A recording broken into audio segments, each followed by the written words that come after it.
C'est une tenue qu'on ne demande qu'aux femmes. Porter des talons, on ne demanderait jamais à un homme. Vous en pensez quoi, ça Une profonde injustice.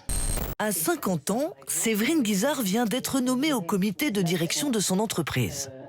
Pour endosser ses nouvelles responsabilités, elle a fait appel à cette conseillère en images qui rhabille les cadres supérieurs. J'avais pas les codes, j'ai pas été élevée dans un monde hyper élégant. Ouais, féminin. En fait, c'est surtout dans un but de gagner confiance en moi. On n'a pas la même envie de se dépasser dans tel vêtement ou tel vêtement. S'il y a trop de décontraction, on est plus à la cool. Le constat est sans appel. Une bonne partie des vêtements de Séverine va disparaître de son placard. Et pour les remplacer, la conseillère table sur un grand classique de la femme d'affaires, le tailleur. Ouais. Waouh.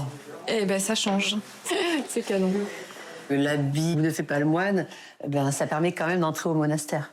Quand on a quelques codes comme ça professionnels, et le blazer, ça fait partie des codes corporate qui sont évidents. Ce tailleur, à 500 € tout de même, aidera-t-il Séverine dans sa carrière? Les Français, en tout cas, en sont persuadés. 97% pensent que l'apparence compte en entreprise. Une étude américaine l'a chiffré en espèces sonnantes et trébuchantes. Plus 2152 € par an pour les cadres apprêtés par rapport à leurs collègues moins soignés. Bien présenté est associé à rigueur et compétence. Certaines entreprises imposent même un code vestimentaire légal, encore faut-il le justifier.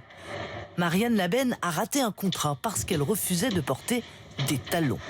C'était jusque-là un outil de travail pour cette hôtesse d'accueil dans l'événementiel.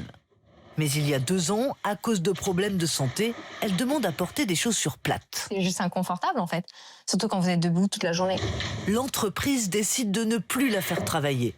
La jeune femme écrit au défenseur des droits qui lui donne raison. C'est une discrimination physique liée au sexe. Mariam en est restée là, mais elle aurait pu porter plainte. En France, la discrimination à l'embauche fondée sur l'apparence physique est un délit passible de 3 ans de prison et 45 000 € d'amende.